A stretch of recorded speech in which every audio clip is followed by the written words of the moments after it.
So, dear students, today's our topic is early Vedic culture and late Vedic culture. From 1600 BC to 1000 BC, it is early Vedic culture. Then 1000 BC to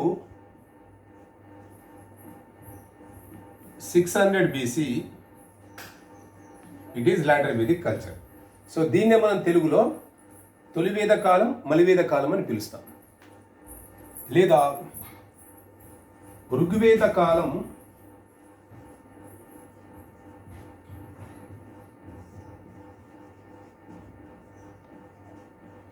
Rigveda అనంతర కాలం, మలివేద కాలం లేదా ఋగ్వేద అనంతర కాలం.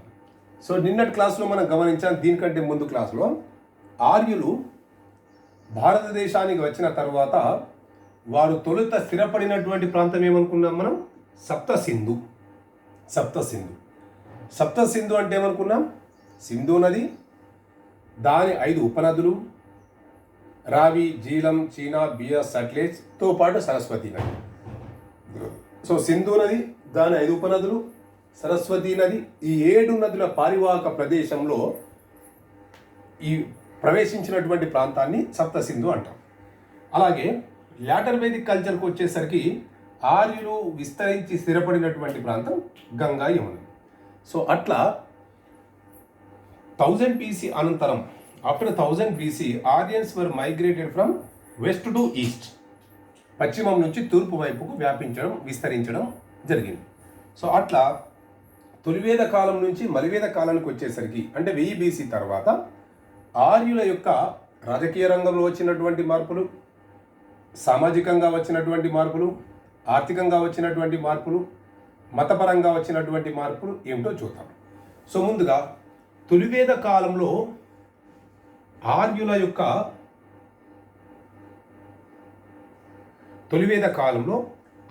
నాగరికత గ్రామీణ నాగరికత.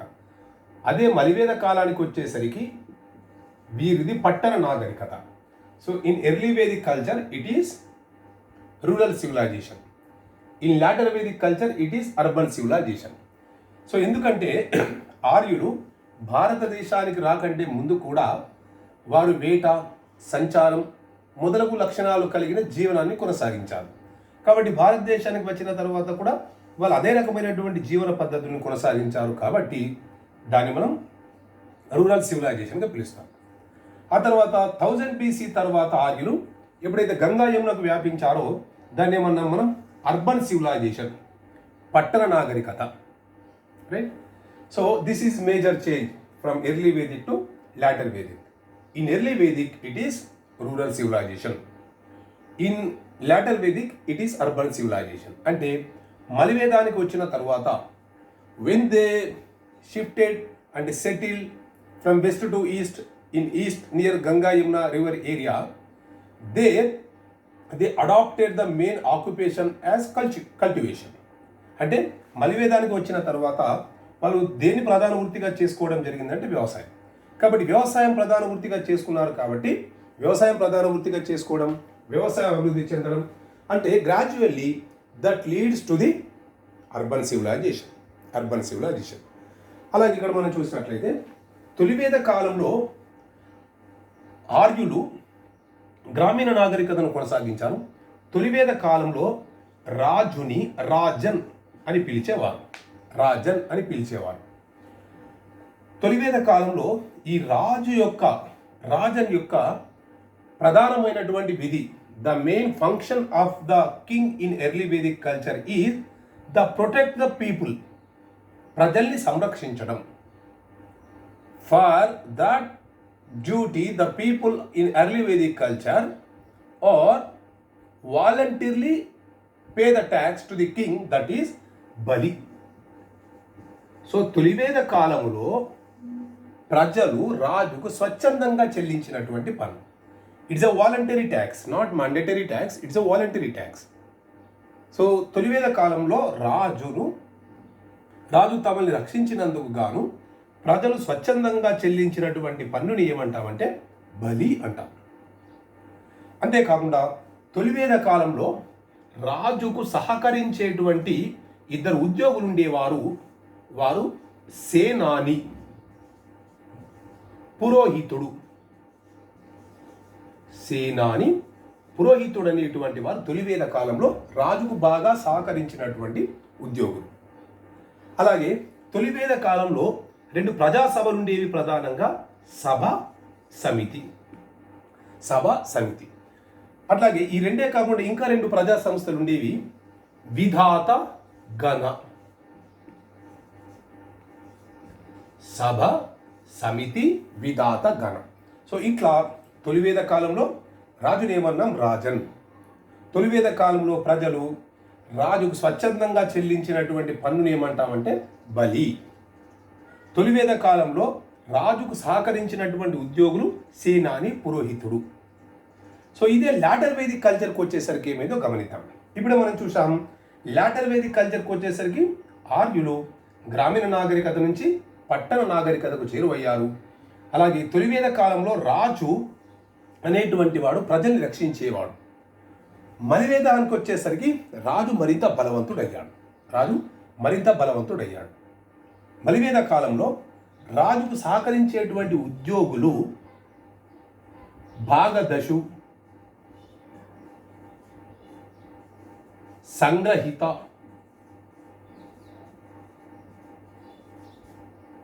రాజన్య, అమాత్య. అంటే మలివేదానికి వచ్చేసరికి రాజు యొక్క బాధ్యతలు, విధులు పెరిగాయి కాబట్టి మలివేద కాలంలో ఈ సేనాని, పురోహితుడుల స్థానంలో మంత్రివర్గం ఏర్పడింది. అట్లా భాగదశు అనేటువంటి వాడు పన్ను వసూలు చేసేవాడు, రెవెన్యూ కలెక్టర్. సంగ్రహిత, ఫైనాన్స్ మినిస్టర్. రాజన్య, న్యాయశాఖ మంత్రి. అమాత్య, ఆర్థిక శాఖ మంత్రి. ఇట్లా మలివేదానికి వచ్చేసరికి రాజు యొక్క బాధ్యతలు పెరిగాయి, విధులు పెరిగాయి కాబట్టి రాజుకు సహజంగానే మంత్రివర్గం కూడా ఏర్పడింది. అలాగే ఇప్పుడు మనం ఏమనుకున్నాం, తొలివేద కాలంలో ఉన్నటువంటి ప్రముఖ సంస్థలు సభ, సమితి, విధాత, గణ. మలివేదానికి వచ్చేసరికి ఈ విధాత, గణ అనే సంస్థలు అంతరించిపోయాయి. సభా సమితిలకు ప్రాధాన్యత పెరిగింది. అంటే దాన్ని మనం ఎట్లా చూడవచ్చు, king became very strong in later Vedic culture. Automatically what that shows, when the king became strong, automatically the people assemblies gradually became weak. అంటే రాజు బలవంతుడు అయ్యాడు కాబట్టి కింగ్ అనేటువంటి వాడు బలహీనుడు అయ్యాడు అనేటువంటి మనకి ఇక్కడ స్పష్టంగా కనిపిస్తుంది. సో ఇది తొలివేద కాలం నుంచి మలివేద కాలానికి రాజకీయ రంగంలో వచ్చినటువంటి మార్పు. The main changes from early Vedic culture to later Vedic culture. Next, social conditions. Early Vedic culture is a flexible culture, flexible society. Later Vedic culture, it is a rigid society. In early Vedic culture, society was flexible society. In later Vedic culture, it is rigid society. ఎందుకంటే తొలివేద కాలంలో స్త్రీకి అపారమైన స్వేచ్ఛ ఉండేది. అదే మలివేద కాలానికి వచ్చేసరికి స్త్రీ స్వేచ్ఛ తగ్గుముఖం పట్టింది. తొలివేద కాలంలో వర్ణ వ్యవస్థలో కాఠిన్యత లేదు. ఖచ్చితంగా వివిధ వర్ణాల వారిని నిర్దేశించినటువంటి వృత్తిని చేయాలనేటువంటి ఖచ్చితమైన నిబంధన లేదు. అదే మలివేద కాలానికి వచ్చేసరికి వర్ణం ప్రకారమే వృత్తులని కొనసాగించాలనేటువంటి నిబంధన వచ్చింది. అందుకే early Vedic culture is a flexible society, later Vedic culture it is A rigid society. అయినా సరే మనకి ఇక్కడ కొంతమంది స్త్రీల యొక్క ప్రస్తావన ప్రమేయం కనిపిస్తోంది. మనం ఇక్కడ చూద్దాం. తొలివేద కాలంలో మనకిద్దరు ప్రముఖ స్త్రీల పేర్లు ఉండేవి. అపాల, విశ్వవర, లోపముద్ర. అపాల, విశ్వవర, లోపముద్ర అనే స్త్రీల యొక్క ప్రస్తావన మనకు కనిపిస్తుంది తొలివేద కాలంలో. అదే లాటర్ వేదిక్ కల్చర్కి వచ్చేసరికి మనకి ఇద్దరు స్త్రీల పేరు కనిపిస్తుంది ఇక్కడ, గార్గి, మైత్రేయ. చాలాసార్లు అడుగుతాడు పోటీ పరీక్షల్లో, over the popular women in early Vedic culture is Apala, Vishwavara, Lopamudra. In later Vedic culture the popular women are Gargi, Maitreya. Though the women were very much fluent in the writing of Vedas, writing of the commentary on Vedas. ఈ స్త్రీలు దేనిలో ప్రధానంగా ప్రసిద్ధిగాంచిన వారంటే వేదాలపై వ్యాఖ్యానం చేశారు. They wrote a critics on Vedas. There is a particular word is there that Vishwavandini. Vishwavandini means the women very much interested to write critic on the Vedas is Vishwavandini. So అట్లా మనకు ఎర్లీ వేదిక్ కల్చర్లో విశ్వవందిని ఎవరంటే అపాల, విశ్వవర, లోపముద్ర. లాటర్ వేదిక్ కల్చర్లో విశ్వవందినికి ఎవరిని పిలుస్తామంటే Gargi, Maitreya. So ఇట్లా మనకు తొలివేద కాలంలో సమాజం ఎట్లా ఉంది అంటే సరళీకృతంగా ఉంది. అదే మలివేద కాలానికి వచ్చేసరికి సమాజం ఎలా మారింది అంటే సంక్లిష్టంగా మారింది. Why? The liberty of women gradually decreased, and in society sanctions and restrictions became very hard. That shows that the society flexibility and society rigidity. So ఇది సమాజంలో ఆనాడు ఉన్నటువంటి పరిస్థితి. నెక్స్ట్, ఆర్థిక పరిస్థితి, ఫైనాన్షియల్ కండిషన్స్.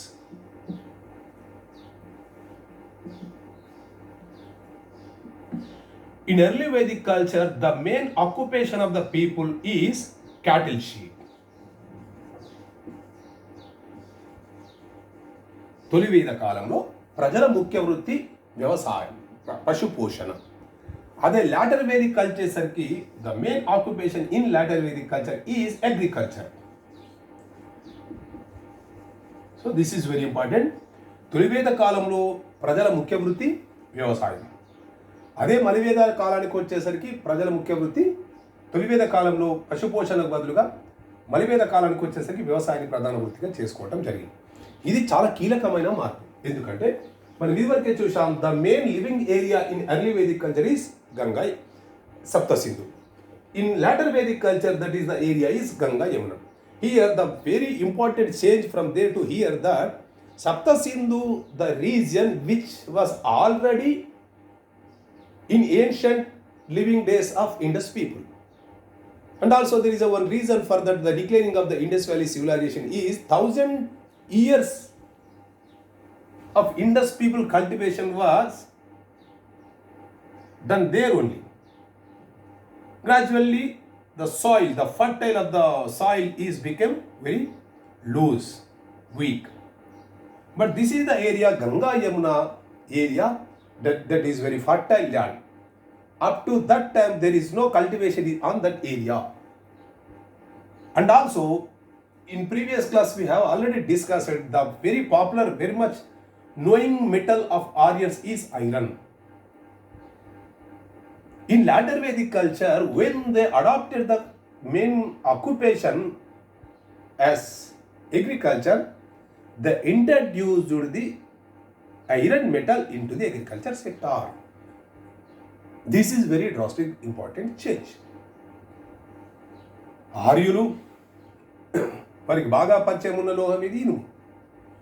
మలివేద కాలానికి వచ్చేసరికి ఎప్పుడైతే వ్యవసాయాన్ని ప్రధాన వృత్తిగా చేసుకోవడం జరిగిందో ఆ వ్యవసాయ రంగంలో ఆర్యులు ఇనుముని ప్రవేశపెట్టడం జరిగింది. This is very important change, revolutionary change. When they introduced the iron in agriculture sector, that leads to the rising of 16 great Janapadas. ఎప్పుడైతే ఇనుముని వ్యవసాయ రంగంలో ప్రవేశపెట్టడం జరిగిందో ఇనుప కర్రు తొడిగిన నాగళ్ళ చేత భూసాగు ప్రారంభమైంది. There is a particular word is for that, the Sira. Sira is a iron metal plough system, plough cultivation system. Sira అనగా ఇనుప కర్ర తొడిగిన నాగలు. అదే మనం సింధు నాగరికతకు వచ్చినట్లయితే సింధు నాగరికతలో ప్రజలు వ్యవసాయాన్ని ముఖ్య వృత్తిగా చేసుకున్నప్పటికీ కూడా వాళ్ళు చక్కెర నాగళ్ళ చేత భూసాగు జరిగింది. ఎప్పుడైతే మలివేద కాలంలో వీళ్ళు సిరాతో ఇనుప కర్ర తొడిగిన నాగళ్ళ చేత భూసాగుని ప్రారంభించారో వ్యవసాయం గణనీయమైన ప్రగతిని సాధించింది. That leads to the development economy also. ఎప్పుడైతే ఎకానమీ డెవలప్ జరుగుతుందో indirectly that leads to the development of cottage industries, small industries, and also that leads to the raising of population also. జనాభా వృద్ధికి కూడా దారితీస్తుంది. అలా పెరిగినటువంటి జనాభానే 16 జనపదాలుగా ఉత్తర భారతదేశంలో వర్ధిల్లడం జరిగింది. వాటి పేర్లు మనకు నెక్స్ట్ క్లాస్లో వస్తాయి, కానీ మనం బ్రీఫ్కి ఇక్కడ చూసినట్లయితే కాశీ, కోసల, అవంతి, వజ్జి, మల్ల, అస్మక, గాంధార, కాంబోజ, వత్స, మత్స, కురు, పాంచాల ఇలా 16 జనపదాలు ఆవిర్భవించాయి. ఇక్కడ మనకు చాలా ఇంపార్టెంట్ ఏమిటంటే గతంలో చాలాసార్లు అడిగాడు, మొత్తం జనపదాలు 16 జనపదాలు ఆవిర్భవించాయి. ఈ 16 జనపదాలలో 15 జనపదాలు ఉత్తర భారతదేశంలోనే వర్ధిల్లాయి. ఒకే ఒక్క జనపదం దక్షిణానికి విస్తరించింది, that is Asmaka. In 6th century BC, the only Janapada which was extended to South India, that is Asmaka. Remaining all 15 Janapadas situated in North India only. The only one Janapada, that Asmaka, was extended to South India, not totally emerged in South India. This was only extended to South India. Now here the very important point is that the capital city of Asmaka is Potan. Potan. ఈ పోతన్ అంటే ఏదో కాదు, ప్రస్తుతం నిజామాబాద్ జిల్లాలో ఉన్నటువంటి బోధనే అలనాటి Pothan. So ఇట్లా ఈ జనపదాల ఆవిర్భావానికి వీటి అంతటి కూడా ప్రధానంగా కారణం ఏమిటంటే వాళ్ళు వ్యవసాయాన్ని ముఖ్య వృత్తిగా చేసుకోవడం, వ్యవసాయంలో ఇనుము ప్రవేశపెట్టడం. ఇది ఆర్థిక వ్యవస్థలో వచ్చిన కీలకమైన మార్పు. నెక్స్ట్ మత పరిస్థితి, religious conditions.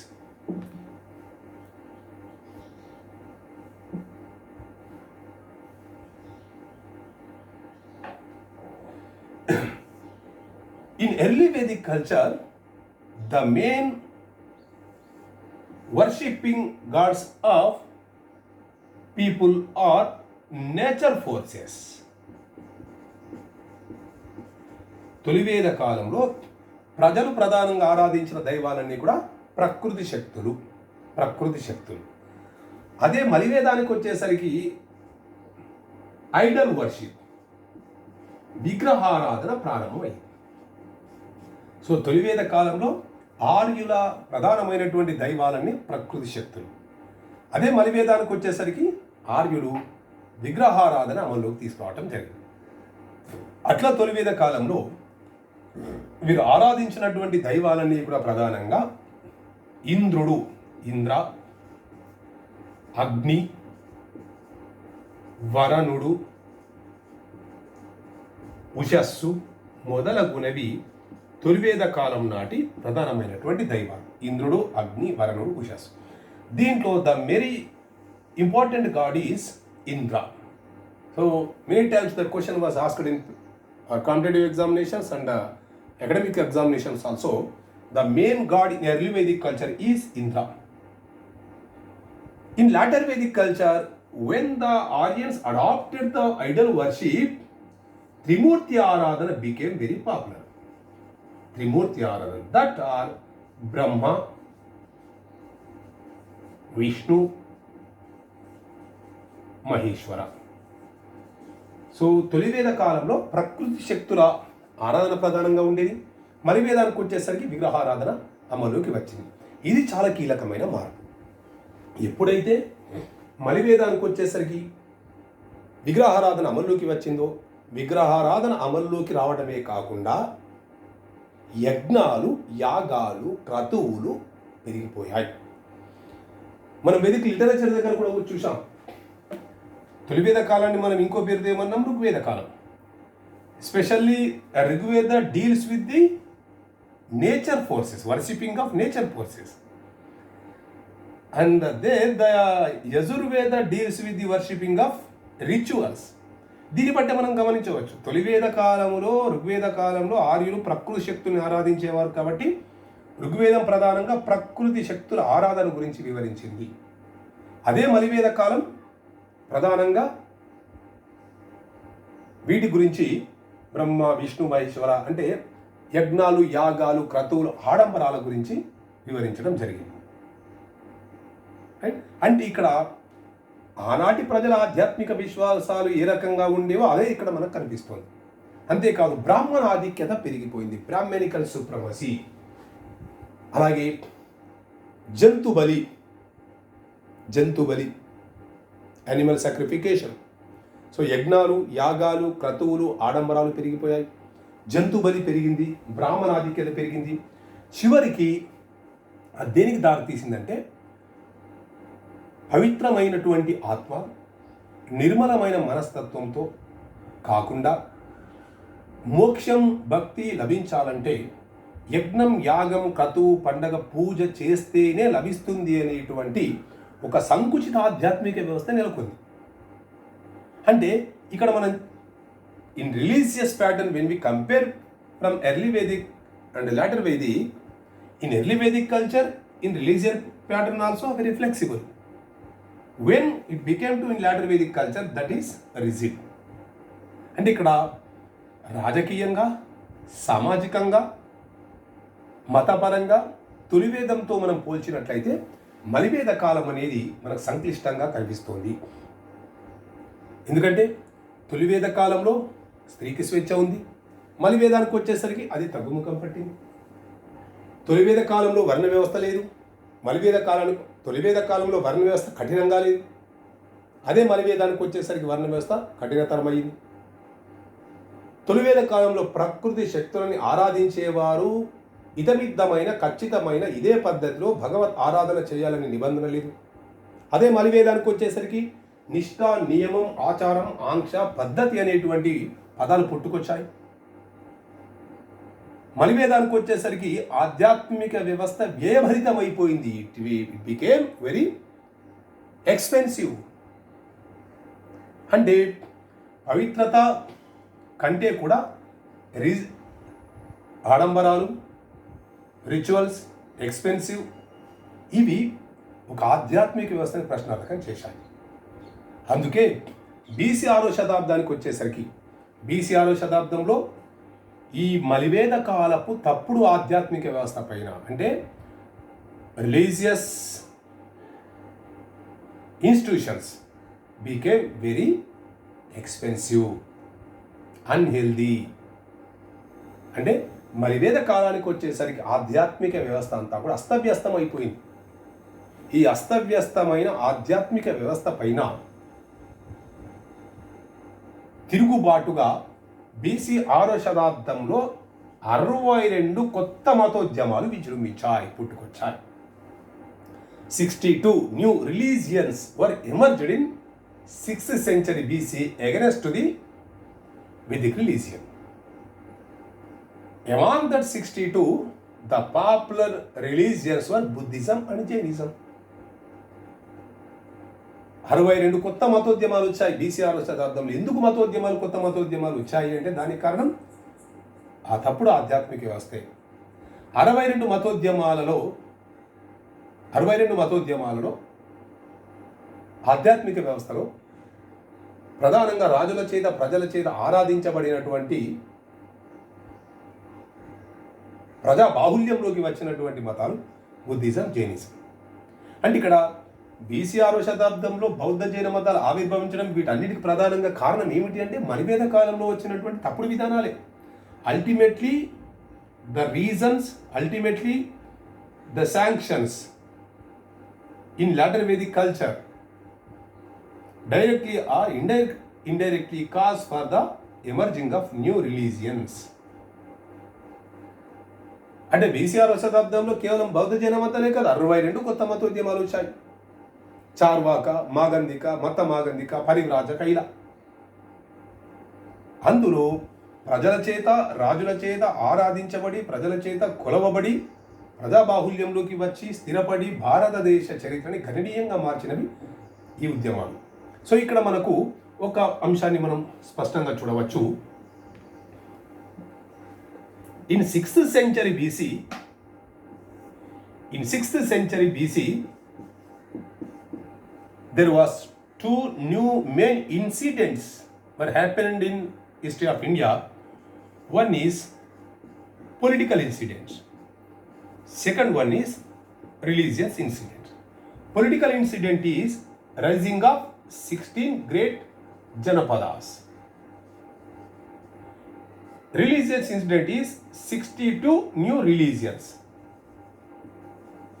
62 new religions. Among 16 great Janapadas, the popular strong Janapada is the Magadha. 62 new religions, the popular religions were Buddhism and Jainism. So ఇక్కడ మనకు 6th సెంచరీలో రెండు ప్రధానమైనటువంటి సంఘటనలు జరిగాయి భారతదేశంలో. ఒకటి రాజకీయ రంగంలో వచ్చినటువంటి మార్పు, మరొకటి మత రంగంలో వచ్చిన మార్పు. రాజకీయ రంగంలో వచ్చినటువంటి మార్పు 16 జనపదాలు ఆవిర్భవించడం. ఆ 16 జనపదాలలో బలమైనటువంటి జనపదం మగధ. ఆధ్యాత్మిక రంగంలో, మత రంగంలో వచ్చినటువంటి మార్పు రిలీజియస్ ఇంటెన్సిటీస్ 62 కొత్త మతోద్యమాలు. ఆ 62 కొత్త మతోద్యమాలలో బలమైనటువంటివి Buddhism, Jainism. So here what happened in 6th century BC, the main reason for the emerging of 16 Janapadas is the introducing of iron metal into the agriculture sector. This leads to the rising of 16 Janapadas. So దాంట్లో బలమైనటువంటి Janapadam Magadha. Gradually Magadha conquered one by one remaining neighbor Janapadas. Then it became empire. Basically, Magadha was also one Janapada. When it occupied gradually nearby Janapadas, it became strong and became empire. So, అట్లా జనపదంగా ఉన్నటువంటి మగధ కాస్త మిగతా జనపదాలను ఆక్రమించుకోవడం చేత సామ్రాజ్యంగా ఎదిగినది. అలాగే ఇక్కడ మనకు 62 new religion 66 బేస్లో మనకు వచ్చినప్పటికీ కూడా మిగతా మతాలతో పోల్చినట్లయితే ప్రధానంగా ప్రజాబాహుల్యంలోకి వచ్చి ప్రజాదరణ పొంది బలమైనటువంటి మతాలుగా ఎదిగినటువంటి బౌద్ధం, జైనం. సో ఇక్కడ మనకు 6th సెంచరీ బీసీకి వచ్చేసరికి ఇండియన్ హిస్టరీ రెండుగా విడిపోతుంది. Political incidents and religious incident. So ఇక్కడ ఇది లాక్ అయిపోతుంది. సో మన డిస్కషన్ ఎక్కడి నుంచి కంటిన్యూ అవుతుంది? Political incidents, 16 janapadas, then Magadha empire, Mauryan empire, Gupta empire. So అట్లా మనకు హిస్టరీ కంటిన్యూగా వెళ్ళిపోతుంది. So this is the main change from early Vedic culture to later Vedic culture in political, in social, in religious, in every aspect. So this is the main changes from early Vedic culture to later Vedic culture. Right? Thank you.